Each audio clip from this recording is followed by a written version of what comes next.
ಈ ಒಳ ಮೀಸಲಾತಿ ವಿಷಯಕ್ಕೆ ಸಂಬಂಧಪಟ್ಟಂತೆ ನಾನೊಂದು ಸ್ಪಷ್ಟನೆ ಕೊಡಬೇಕು. ಮಾನ್ಯ ಮುಖ್ಯಮಂತ್ರಿಗಳಿಗೆ ಒಂದು ಒತ್ತಾಯ ಮತ್ತು ಮನವಿ ಮಾಡಬೇಕು ಅನ್ನೋ ಉದ್ದೇಶದಿಂದ ಈ ಪತ್ರಿಕಾಗೋಷ್ಠಿಯನ್ನು ಕರೆದಿದ್ದೀವಿ. ಒಳ ಮೀಸಲಾತಿ ಹೋರಾಟ ನಿಮಗೆ ಗೊತ್ತಿದೆ. 30-35 ವರ್ಷಗಳಿಂದ ಮಾದಿಗ ಸಮುದಾಯಕ್ಕೆ ನ್ಯಾಯವಾಗಿ ದೊರಕಬೇಕಾಗಿದ್ದಂತಹ ಮೀಸಲಾತಿ ದೊರೀತಾ ಇಲ್ಲ. ಆ ಪರಿಶಿಷ್ಟ ಜಾತಿ ಪಟ್ಟಿಯಲ್ಲಿ ಇರ್ತಕ್ಕಂಥವ್ರೆ ಕೆಲವರು ಹೆಚ್ಚು ಪಡಿತಾ ಇದ್ದಾರೆ. ನಮ್ಮ ಜನಸಂಖ್ಯೆ ಕಾರಣವಾಗಿ ನಮಗೆ ಪಡೀಲಿಕ್ಕೆ ಆಗ್ತಾ ಇಲ್ಲ. ಕಾರಣ ಬಡತನ, ಅಸ್ಪೃಶ್ಯತೆ, ಆಮೇಲೆ ಕೂಲಿ ನಾಲಿ ಮಾಡಿ ಬದುಕ್ತಕ್ಕಂಥ ಈ ಜನರು ಇನ್ನೂ ಕೂಡ ಅದೇ ಸ್ಥಿತಿಯಲ್ಲಿರೋದ್ರಿಂದ ಹೆಚ್ಚು ಶಿಕ್ಷಣನ ಪಡೀಲಿಕ್ಕಾಗದೆ ಈ ಪರಿಶಿಷ್ಟ ಜಾತಿಯಲ್ಲಿರ್ತಕ್ಕಂಥವರಲ್ಲಿ ಜೊತೆಗೆ ಸ್ಪರ್ಧೆ ಮಾಡಲಿಕ್ಕೆ ನಮಗೆ ಆಗ್ತಾ ಇಲ್ಲ. ನಾವು ದುರ್ಬಲರಿದ್ದೇವೆ, ಅತ್ಯಂತ ಶೋಷಣೆಗೊಳಗಾಗಿದ್ದೇವೆ. ಈ ಕಾರಣದಿಂದ ನಮಗೆ ಪ್ರತ್ಯೇಕವಾಗಿ ಮೀಸಲಾತಿಯನ್ನು ನಮ್ಮ ಜನಸಂಖ್ಯೆ ಮತ್ತು ನಮ್ಮ ಹಿಂದುಳಿಕೆಯನ್ನು ಗಮನಿಸಿ ಪ್ರತ್ಯೇಕವಾಗಿ ನಮಗೆ ಮೀಸಲಾತಿನ ಕೊಡಬೇಕು. 15% ಇತ್ತು ಅವಾಗ, ಅದರಲ್ಲಿ ವರ್ಗೀಕರಣ ಮಾಡಿಕೊಡ್ರಿ ಅಂತ ಹೇಳಿದ್ವಿ. ಈಗ 17% ಇದೆ. ಆ 17%ನಲ್ಲಿ ನಮಗೆ ವರ್ಗೀಕರಣ ಮಾಡಿಕೊಡಿ ಅಂತ ಹೇಳಿದ್ವಿ. ಹಿಂದಿನ ಸರ್ಕಾರ ಸದಾಶಿವ ಆಯೋಗದ ವರದಿನ ಸದಾಶಿವ ಆಯೋಗವನ್ನು ರಚನೆ ಮಾಡಿ ಇದರ ಬಗ್ಗೆ ಒಂದು ಅಧ್ಯಯನ ಮಾಡಿ ರಿಪೋರ್ಟ್ನ ತರಿಸ್ಕೊಂಡ್ರು. ಆ ರಿಪೋರ್ಟ್ನ ಮುಟ್ಟಕ್ಕೆ ಹೋಗಲಿಲ್ಲ. ಎಲ್ಲ ಪಕ್ಷಗಳು ಕೂಡ ಏನು ಅದರಲ್ಲಿ ನಾಗರಾವ್ ಇದೆಯೋ ಅಥವಾ ಭೂತ ಇದೆಯೋ ಅಂತಂದರೆ ಎದುರುಬಿಟ್ಟು ಕೊನೆಗೆ BJP ಸರ್ಕಾರ ಬೊಮ್ಮಾಯಿಯವರಿದ್ದಂಥ ಸಂದರ್ಭದಲ್ಲಿ ಮಾಧುಸ್ವಾಮಿಯವರ ನೇತೃತ್ವದಲ್ಲಿ ಒಂದು ಶಿಫಾರಸನ್ನು ಪಡೆದು ಅವರು ಒಳ ಮೀಸಲಾತಿಗೆ ಶಿಫಾರಸು ಮಾಡಿದರು. ಮಾದಿಗ ಸಮುದಾಯಕ್ಕೆ 6, 5.5 ಚಲವಾದಿ ಸಮುದಾಯಕ್ಕೆ 4% ಓವಿ ಲಂಬಾಣಿಗಳಿಗೆ 1% 4.5 1% ಈ ಉಳಿದ ಅದರಲ್ಲಿ ಭಾಳ ದುರ್ಬಲರಾಗಿರ್ತಕ್ಕಂಥ ಅಲೆಮಾರಿಗಳಿಗೆ ಅಂತೇಳಿ ಮೀಸಲಿಟ್ಟು ಅವರು ಅದನ್ನ ಶಿಫಾರಸು ಮಾಡಿದರು. ಅದು ಆದೇಶ ಆಗಲಿಲ್ಲ. ಅವಾಗೆಲ್ಲ ಕಾನೂನು ತೊಡಕಿತ್ತು. ಅದನ್ನು ಯಾರಿಗೂ ಕೂಡ ಇಂಪ್ಲಿಮೆಂಟೇಷನ್ ಮಾಡಲಿಕ್ಕೆ ಆಗ್ತಿರಲಿಲ್ಲ. ಕೊನೆಗೆ ಏನು ನ್ಯಾಯಾಲಯ ನಮಗೆ ಕಳಿಸ್ತಾರೆ.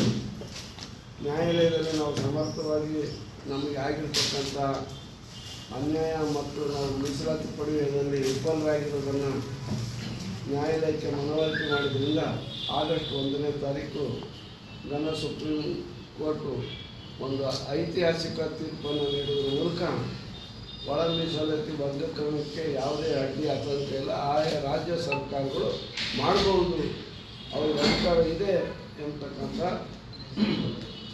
ಆಜ್ಞೆ ಮಾಡೋದ್ರ ಮೂಲಕ ಈ ಒಂದು ನಿಟ್ಟುಸಿರಿದ್ದಂಥ ಉಸಿರೇ ಕಳ್ಕೊಂಡಿದ್ದಂಥ ಈ ಮಾದಿಗ ಸಮುದಾಯಕ್ಕೆ ಉಸಿರು ಶಕ್ತಿ ಬಂದಂತಾಯಿತು. ನಂತರ ಮುಖ್ಯಮಂತ್ರಿಗಳು ನಾವು ಕೂಡಲೇ ಮತ್ತು ಇದನ್ನು ಇಂಪ್ಲಿಮೆಂಟೇಷನ್ ಮಾಡಿ ಅಂದಾಗ ನಾಗಮೋಹನ್ ದಾಸರವರ ನೇತೃತ್ವದಲ್ಲಿ ಒಂದು ವಿಚಾರಣಾ ಆಯೋಗವನ್ನು ರಚನೆ ಮಾಡಿದರು. ಅದು ವರದಿ ಈಗಾಗಲೇ 3 ತಿಂಗಳಾದರೂ ಕೂಡ ಇನ್ನೂ ಬಂದಿಲ್ಲ. ಯಾಕೆ ವಿಳಂಬ ಆಗ್ತಾ ಇದೆ? ಆಮೇಲೆ ಸರ್ಕಾರಿ ನೌಕರರು, ರಾಜ್ಯ ಸರ್ಕಾರಿ ನೌಕರರು ಸುಮಾರು 40 ಇಲಾಖೆಗಳಿವೆ.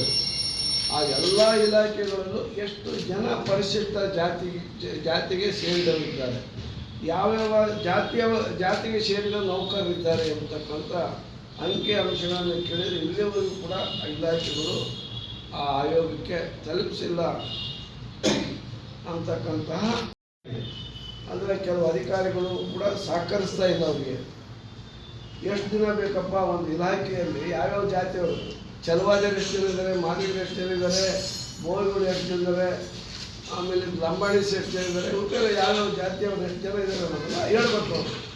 ಇಲಾಖೆಯಲ್ಲಿ ಯಾವ್ಯಾವ ಇಲಾಖೆಗಳು, ಈಗ IPS ಇರ್ಬೋದು, IAS ಇರ್ಬೋದು, KS ಇರ್ಬೋದು, ಲೆಕ್ಚರ್ ಇರ್ಬೋದು, ಇಂಜಿನಿಯರಿಂಗ್ ಇರ್ಬೋದು, ವೈದ್ಯರು ಇರ್ಬೋದು, ಈಗ ವಿವಿಧ ಇಲಾಖೆಯಲ್ಲಿ ಎಷ್ಟು ಜನ ಇದ್ದಾರೆ ಅನ್ನೋ ಒಂದು ವರದಿನ ಇಲ್ಲಿವರೆಗೂ ಕೂಡ ಅವರು ಪಡೀಲಿಕ್ಕಾಗಿಲ್ಲ.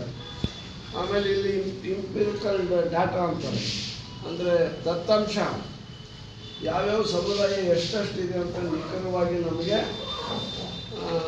ಇದನ್ನು ಅಳತೆ ಮಾಡೋಕ್ಕಾಗ್ತಾ ಇಲ್ಲ. ಲೆಕ್ಕ ಹಾಕ್ಲಿಕ್ಕೆ ಆಗ್ತಾ ಇಲ್ಲ ಅಂತ ಹೇಳ್ತೀನಿ. ಈಗ ಲಭ್ಯವಿರುವ ಸದಾಶಿವ ವರದಿ ತಗೊಳ್ರಿ, ಆಮೇಲೆ ಮಾಧುಸ್ವಾಮಿ ಅವರು ಕೊಟ್ಟಂಥ ವರದಿನ ತಗೊಳ್ಳಿ, 2011 ಸೆನ್ಸಸ್ ತಗೊಳ್ರಿ. ಆ ಆಧಾರದ ಮೇಲೆ ತಕ್ಷಣವೇ 3 ತಿಂಗಳಾಗಿದೆ ಆಯೋಗಕ್ಕೆ ಅವಕಾಶ ಕೊಟ್ಟು 3 ತಿಂಗಳು ಮೀರೋಯ್ತು. ಏನಿದೆಯೋ ಆ ಲಭ್ಯವಿರ್ತಕ್ಕಂಥ ದತ್ತಾಂಶಗಳನ್ನು ಪಡೆದುಬಿಟ್ಟು ಇಮಿಡಿಯೇಟ್ ರಿಪೋರ್ಟ್ ಕೊಡಿ ಅಂತಂದು ತರಿಸ್ಕೊಂಡು ಅದನ್ನು ಇಂಪ್ಲಿಮೆಂಟೇಷನ್ ಮಾಡಿಬಿಡ್ಬೇಕು, ಜಾರಿ ತಂದುಬಿಡ್ಬೇಕು. ಈಗಾಗಲೇ ಆಂಧ್ರದಲ್ಲಿ, ಆಮೇಲೆ ತೆಲಂಗಾಣದಲ್ಲಿ, ಪಂಜಾಬಿನಲ್ಲಿ ಮತ್ತು ಹರಿಯಾಣದಲ್ಲಿ ಈಗಾಗಲೇ ಜಾರಿ ಆಗಿಬಿಟ್ಟಿದೆ. ಬಾಕಿ ಇರೋದು ಮಾತ್ರ ಕರ್ನಾಟಕ. ಅದರಿಂದ ಕರ್ನಾಟಕದ ಮುಖ್ಯಮಂತ್ರಿಗಳು ಸಾಮಾಜಿಕ ನ್ಯಾಯದ ಪರವಾಗಿರ್ತಕ್ಕಂಥವ್ರು, ನೊಂದವರ ಪರವಾಗಿರ್ತಕ್ಕಂಥವ್ರು, ಅಸಹಾಯಕ ಜನರಿಗೆ ಶಕ್ತಿ ನೀಡ್ತಕ್ಕಂಥ ಗುಣವುಳ್ಳವರು. ಇವರು ಜನರು ಬಂದು ಇಷ್ಟು ವರ್ಷ ಅವರು ಹೋರಾಟ ಮಾಡಿ ಅಯ್ಯೋ ಅಂತಂದೇಳಿ ಕಣ್ಣೀರು ಸುರಿಸಿದ್ದಾರೆ. ಕಣ್ಣೀರು ಸುರಿಸಿ ನಾವು ಅವ್ರಿಗೆ ಆಗ್ತಕ್ಕಂಥ ಅನ್ಯಾಯವನ್ನು ಎಲ್ಲ ರೀತಿ ಪರಿಪರಿಯಾಗಿ ಹೇಳ್ಕೊಂತ ಬಂದಿದ್ದಾರೆ. ಈಗ ಮತ್ತೆ ನಮ್ಮ ಹೋರಾಟಗಾರರು ವಿಳಂಬ ಆಗ್ತಕ್ಕಂಥ ಅಲ್ಲೆಲ್ಲ ಚಳವಳಿ, ಪಾದಯಾತ್ರೆ ಇವೆಲ್ಲವನ್ನೂ ಕೂಡ ಮಾಡ್ತಾರೆ. ಅವು ಯಾವಕ್ಕೂ ಅವಕಾಶ ಕೊಡದಂತೆ ತಕ್ಷಣ ಜಾರಿಗೆ ಮಾಡಬೇಕು. ಅಳೋಕ್ಕಿಂತ ಮುಂಚೆ, ಮಗು ಅಳೋಕ್ಕಿಂತ ಮುಂಚೆ ತಾಯಿ ಹಾಲು ಕುಡಿಸ್ಬೇಕು. ಮಗು ಹತ್ತ ಮೇಲೆ ತಾಯಿ ಹಾಲು ಕುಡಿಸೋದಲ್ಲ. ಆ ತಾಯಿ ಆದೊಳಗೆ ಗೊತ್ತಿರುತ್ತೆ ನಮ್ಮ ಮಗು ಹೊಟ್ಟೆ ಸಿಗ್ತೈತಿ ತಕ್ಷಣ ಹೋಗಿ ಹಾಲು ಕುಡಿಸ್ಬೇಕು ಅಂತೇಳಿ. ಹಾಗೆ ಇದು ಕೂಡ ನಾವು 30-35 ವರ್ಷದಿಂದ ಸಂಕಟಕ್ಕೀಡಾಗಿ ಸಂಕಟವನ್ನು ಅನುಭವಿಸಿ ಬಂದಿದ್ದೀವಿ. ಮತ್ತೆ ಸಂಕಟಕ್ಕೆ ನೀವು ನಿಲ್ಲಿಸಬಾರ್ದು. ವಿಳಂಬ ಧೋರಣೆ ಸಲ್ಲದು. ಇದನ್ನು ನಾವು ಸಹಿಸ್ಕೊಳ್ಳೋಕ್ಕಾಗಲ್ಲ. ನಾನು ಕೂಡ ಈ ರೀತಿ ಇದನ್ನೇ ಮುಂದುವರೆದ್ರೆ ನಾವು ಏನು ಬೀದಿ ಬೆಳಿತೀರೋ ಗೊತ್ತಿಲ್ಲ. ಅದಕ್ಕೆ ಅವಕಾಶ ಮಾಡಬಾರ್ದು ಸರ್ಕಾರ. ಕೂಡಲೇ ತರಿಸ್ಕೊಳ್ಳಿ. ನೀವು ದತ್ತಾಂಶ ಇಲ್ವಾ, ಏನು ದತ್ತಾಂಶ ಇದೆ ತಿಳ್ಕೊಂಡು ಮಾಡಿ, ಜಾರಿಗೆ ತನ್ನಿ. ಕೆಲವರೆಲ್ಲ ಯಾವ ಆಧಾರದ ಮೇಲೆ ಮಾಡ್ತೀರ, ದತ್ತಾಂಶ ಇಲ್ಲ, ನಾವು ಅಷ್ಟು ಜನ ಇದ್ದೀವಿ, ಇಷ್ಟು ಜನ ಇದ್ದೀವಿ ಅನ್ನೋದಾದ್ಮೇಲೆ ನೀವು ಕೂಡಲೇ ಒಂದು ಪರಿಶಿಷ್ಟ ಜಾತಿಗಾಗಿನೇ ಒಂದು ಜಾತಿ ಗಣತಿ ಮಾಡಿ, ಸಾಮಾಜಿಕ, ಶೈಕ್ಷಣಿಕ, ಆರ್ಥಿಕ ಸಮೀಕ್ಷೆ ಮಾಡಿ. ಅದೇನು ಒಂದು ತಿಂಗಳಲ್ಲಿ ನಾವು ತರಿಸ್ಕೋಬೋದು ಬೇಕಾದರೆ. ಈ ರಜೆ ಬರ್ತದೆ, ಎಲ್ಲ ಬರ್ತದೆ. ನಮಗೆ ಜಾರಿ ಕೊಟ್ಟಾದ್ಮೇಲೆ ಯಾರಾದ್ರೂ ಇಲ್ಲ, ನೀವು ಮಾಡಿರೋ ಸರಿಯಲ್ಲ, ಇಂಪಿರಿಕಲ್ ಡಾಟಾ ಇಲ್ಲ, ನಿಖರವಾದ ಜನಸಂಖ್ಯೆ ಇಲ್ಲ, ನೀವು ಇದನ್ನೇನಾದ್ರು ಮಾಡಿದ್ದೀವಿ ಅನ್ನೋದಾದ್ಮೇಲೆ ಒಂದು ಅದನ್ನು ಮಾಡಿಬಿಡಿ. ಅದು ಗೊತ್ತಾಗ್ಬಿಡುತ್ತಲ್ಲ ಒಂದು ಇದರಲ್ಲಿ ಯಾವ್ಯಾವ ಸಮುದಾಯ ಏನೇನು ಸೌಲಭ್ಯವನ್ನು ಪಡೆದಿದೆ, ಯಾವ್ಯಾವ ಸಮುದಾಯ ಏನೇನು ಸೌಲಭ್ಯವನ್ನು ಪಡೆಯಲಿಕ್ಕೆ ಆಗದೆ ಹಿಂದುಳಿದಿದೆ. ಈಗ ಉದಾಹರಣೆಗೆ ಒಬ್ಬ ಪರಿಸ್ಥಿತಿ ಇದೆಯಾ, ಇಲ್ಲ ಸ್ವಾಮಿ. ಗುಡಿಸಲಿದೆಯಾ, ಹೌದು. ಜಮೀನಿದೆಯಾ, ಇಲ್ಲ ಸ್ವಾಮಿ. ಜಮೀನಿದೆಯಾ, ಇದೆ ಸ್ವಾಮಿ. ನೀರಾವರಿ ಜಮೀನ, ಹೌದು. ಇಲ್ಲ, ನೀರಾವರಿನೂ ಇಲ್ಲ, ಬೆತ್ತಲೂ ಇಲ್ಲ, ಯಾವುದ್ಯಾವುದೂ ಇಲ್ಲ. ಆಮೇಲೆ ನಿಮ್ಮ ಮಕ್ಕಳು ಏನೇನು ಮಾಡ್ತಾರೆ, ಏನೇನು ಓದ್ತಾರೆ, ಎಷ್ಟು ಜನ ಸರ್ಕಾರಿ ನೌಕರಿ ಸೇರಿದ್ದಾರೆ, ಆಮೇಲೆ ಎಷ್ಟು ಜನ ನಿಮ್ಮ ಮಕ್ಕಳು ಡ್ರಾಪ್ ಔಟ್ ಆಗಿದ್ದಾರೆ, ಯಾಕಾದ್ರು ಬಡತನ, ಏನೇನು ಬಡತನದಲ್ಲಿದ್ದಾರೆ ಅನ್ನೋದೆಲ್ಲ ಅಂಶಗಳನ್ನು ತೆಗೆದುಕೊಂಡ್ರೆ ಸರ್ಕಾರ ನಂತರ ಅವರಿಗೆ ಯೋಜನೆಯನ್ನು ಹಾಕಲಿಕ್ಕೆ ಒಂದು ಮನೆ ಕೊಡ್ಬೇಕಂದ್ರೆ ಒಂದು ಇದು ಮಾಡ್ಬೋದಾ, ಸ್ಕಾಲರ್ಶಿಪ್ ಕೊಡ್ಬೇಕಂದ್ರೆ ಒಂದು ಇದನ್ನು ಮಾಡ್ಬೋದು. ಶಿಕ್ಷಣ ಕ್ಷೇತ್ರದಲ್ಲಿ ಯಾಕೆ ಅವರು ಸಾಕ್ಷರತೆ ಸಾಧಿಸಿಲ್ಲ ಅನ್ನೋದಿರ್ಬೋದು. ಯಾವ್ಯಾವ ಸಮುದಾಯ ಏನೇನು ಸಂಪತ್ತನ್ನು ಹೊಂದಿದೆ ಅನ್ನೋದನ್ನು ಅಳತೆಗೋಲು ಮಾಡಲಿಕ್ಕೆ ಇದು ಒಂದು ಅತ್ಯುತ್ತಮವಾದಂಥ ಕಾರ್ಯ. ಯಾವುದು ಅಂದರೆ ಸಾಮಾಜಿಕ ಶೈಕ್ಷಣಿಕ ಸಮೀಕ್ಷೆ. ಕಾಂತರಾಜ್ ವರದಿ ಮಾಡಿದರು, ಎಲ್ಲರನ್ನೂ ಒಳಗೊಂಡು ಮಾಡಿದರು.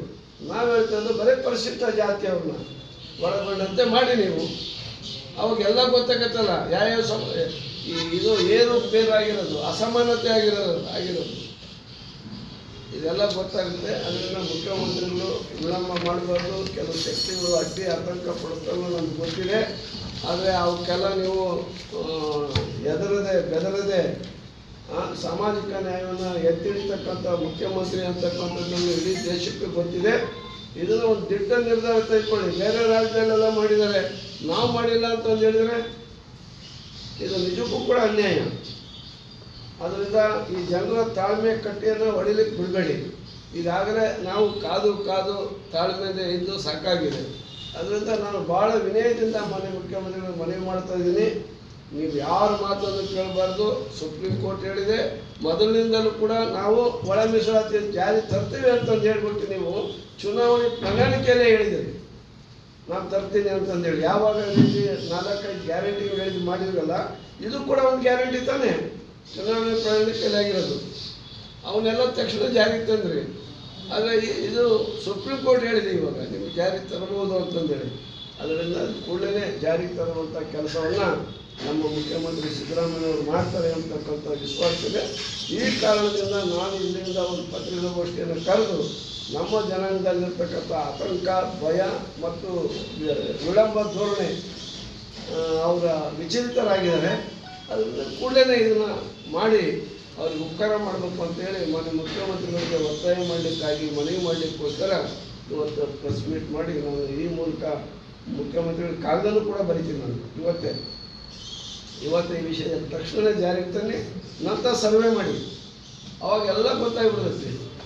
ಇದನ್ನು ಫಸ್ಟ್ ಕೊಡಿ. ಇದನ್ನ ಆದ್ಮೇಲೆ ಏನಾದರೂ ನಿಮ್ಗೆ ಅನುಮಾನ ಇತ್ತು ಅಂದರೆ ಸರ್ವೆ ಮಾಡಿಸ್ತೀವಿ. ಅನುಮಾನ ಸರ್ವೆ ಆಗಲೇಬೇಕು.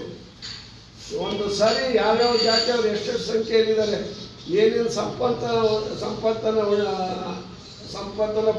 ಹೊಂದಿದ್ದಾರೆ, ಯಾವ್ಯಾವ ಸಮುದಾಯ ಎಷ್ಟೆಷ್ಟು ಶಿಕ್ಷಣ ಸಾಕ್ಷರತೆಯನ್ನು ಸಾಧಿಸಿದೆ ಅನ್ನೋದನ್ನು, ಬಡತನದಲ್ಲಿ ಎಷ್ಟು ಜನ ಇದ್ದಾರೆ, ಭೂಮಿಯಿಂದಲೂ ಎಷ್ಟು ಜನ ಇದ್ದಾರೆ, ಮನೆಯಿಂದಲೂ ಎಷ್ಟು ಜನ ಇದ್ದಾರೆ, ಫುಟ್ಪಾತ್ನಲ್ಲಿ ಮತ್ತು ಮರಗಳಿಗೆ ಪೈಪ್ನಲ್ಲಿ ಮತ್ತು ಶೌಚಾಲಯಗಳಲ್ಲಿ ವಾಸ ಮಾಡ್ತಕ್ಕಂಥವ್ರು ಕೂಡ ಎಷ್ಟು ಜನ ಇದ್ದಾರೆ ಅನ್ನೋದು ಕೂಡ ಒಂದು ಸರ್ವೆಯಲ್ಲಿ ಬರಬೇಕು. ಆ ಜನರಿಗೆ ಮತ್ತೆ ಪುನರ್ವಸತಿ ಕಲ್ಪಿಸಲಿಕ್ಕಾಗಿ ಆರ್ಥಿಕವಾಗಿ, ಸಾಮಾಜಿಕವಾಗಿ, ಶೈಕ್ಷಣಿಕವಾಗಿ ಅವ್ರನ್ನ ಬಲಗೊಳಿಸ್ಲಿಕ್ಕೆ ಇದು ಅಂತ ಕೈಗನ್ನಡಿಯಾಗಿದೆ. ಇದು ಮೊದಲು ಆಗಬೇಕು. ಇದನ್ನು ಮಾಡಲೇಬಾರ್ದಾಯ್ತು. ಅವರು ಅವಾಗಲೇ ಮಾಡಿಬಿಟ್ಟಿದ್ದಾರೆ ನೋಡ್ರಿ. ಏನು ಮಾಡಿದ್ರು ಇದರಲ್ಲಿ ಮನವಿ ಎರಡು ಯಾವುದನ್ನಾಗಲಿ ಮನವಿನೇ ನಾವು ಮನವಿ ಅಂತಲೇ ಹೇಳೋದು. ಮಾಡೋದು ಇನ್ನೇನು ಮಾಡೋಕ್ಕಾಗುತ್ತೆ? ಮಾಡ್ತಾರೆ ಅನ್ನೋ ವಿಶ್ವಾಸ ನನಗಿದೆ. ಈಗ ಚುನಾವಣಾ ಪೂರ್ವದಲ್ಲಿ ನಿಮ್ಮನ್ನೆಲ್ಲರೂ ಸೇರಿಸ್ಕೊಂಡು SC ಸಮುದಾಯ ಸಮಾವೇಶ ಮಾಡುವಾಗ ಅವ್ರು ಭರವಸೆ ಕೊಟ್ಟರು. ಇದು 5ನೇ ಗ್ಯಾರಂಟಿ ಅನ್ನೋದ್ರನ್ನು ಕೂಡ ಘೋಷಣೆ ಮಾಡಿದ್ರು. ಆದ್ರೆ ಈಗ ಮಗು ಅಳ್ತಾ ಇದೆ, ತಾಯಿ ಹಾಲು ಕೊಡ್ತಾ ಇಲ್ಲ. ನಾನು ಎಲ್ಲ ಹೇಳಿದ್ನಲ್ಲ, ಅದೇ ಅಳ್ತಾ ಇದೆ. ನೀವು ಅದಕ್ಕೆ ಕಾರಣ ಇಷ್ಟೇ. ಅದೇನು ದೊಡ್ಡ ಸಮಸ್ಯೆ ಅಲ್ಲ. ಇಲ್ಲಿ ತೊಡಕಾಗಿರೋದು ಏನಂದ್ರೆ ಕೆಲವು ಇನ್ನೊಂದು ಸಮುದಾಯದವ್ರು ಹೋಗ್ತಾರೆ, ನಾವು ಜಾಸ್ತಿ ಇದ್ದೀವಿ ಹೇಳ್ತಾರೆ. ಇವನ್ನೊಬ್ಬರು ಹೋಗ್ತಾರೆ, ನಾವು ಜಾಸ್ತಿ ಇದ್ದೀವಿ. ಇನ್ನೊಬ್ಬನ ಅದು ಹೆಂಗೆ ಮಾಡ್ತೇವೆ ನೀನು? ಏನಿದೆ ನಿನ್ನ ಹತ್ರ ಇಂಪಿರಿಕಲ್ ಡಾಟಾ, ಯಾವ ದತ್ತಾಂಶ ಇದೆ, ಯಾವ್ಯಾವ ಜಾತಿಯವರು ಎಷ್ಟೆಷ್ಟಿದ್ದಾರೆ, ಯಾವ್ಯಾವ ಜಾತಿಯವರು ಹಿಂದುಳಿದಿದ್ದಾರೆ, ಯಾವ್ಯಾವ ಜಾತಿಯವರು ಮೀಸಲಾತಿ ಪಡೀಲಿಕ್ಕಾಗಿಲ್ಲ ಅನ್ನೋದು ಏನಿದೆ ನಿನ್ನ ಹತ್ರ ಅಂತ ಹೋಗ್ತಾರೆ. ಹಿಂಗಾಗಿ ಅದು ಗೊಂದಲ ಗೂಡಾಗಿಬಿಟ್ಟಿದೆ.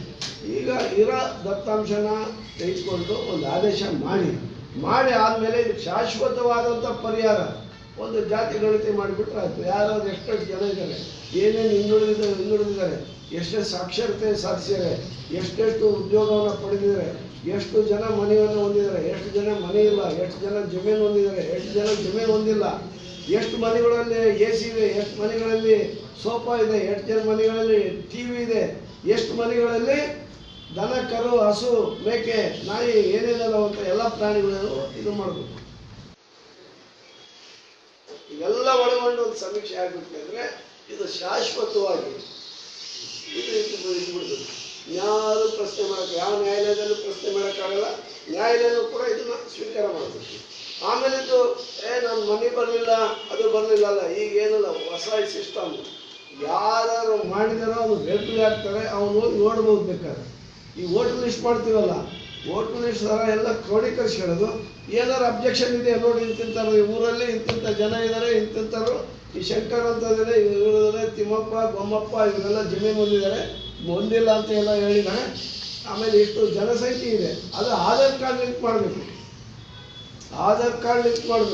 ಆಮೇಲೆ ಬೋಗಸ್ ಆಗಿ ಇನ್ನೂ ಹೆಚ್ಚು ನಮ್ಮ ಜನ ಆಗಲಿ ಅಂತಂದೇಳಿ ಬರ್ಸುವಂಥ ನಿಪುಣರು ಮತ್ತು ಭಾವಿ ನಿಸ್ಸಿಮರು ಕೂಡ ಇರ್ತಾರೆ. ಆಧಾರ್ ಕಾರ್ಡ್ ಲಿಂಕ್ ಮಾಡಿಬಿಟ್ರೆ ಆಯಿತು. ಇದಕ್ಕೂ ಒಂದು ಆಧಾರ್ ಕಾರ್ಡ್ ಇಶ್ಯೂ ಮಾಡಬೇಕು. ಆಮೇಲೆ ಇವರೆಲ್ಲ ಭಾಗವಹಿಸಿದ್ರು ಮುಂದೆ, ಯಾಕಂದರೆ ಬೇರೆ ಬೇರೆ ಇದೆಯಲ್ಲ ಜಾತಿ, ಒಳ ಜಾತಿ ಆಗೋದ್ರಿಂದ ಇದು ಒಂದು ತಗೊಳಕ್ಕೆ, ಅವನು ಮೀಸಲಾತಿ ಪಡೀಲಿಕ್ಕೆ ಇವನಿಗೂ ಒಂದು ಆಧಾರ್ ಕಾರ್ಡ್ ಮಾದರಿಯಲ್ಲಿ ಒಂದು ಕಾರ್ಡ್ ಇಶ್ಯೂ ಮಾಡಬೇಕು.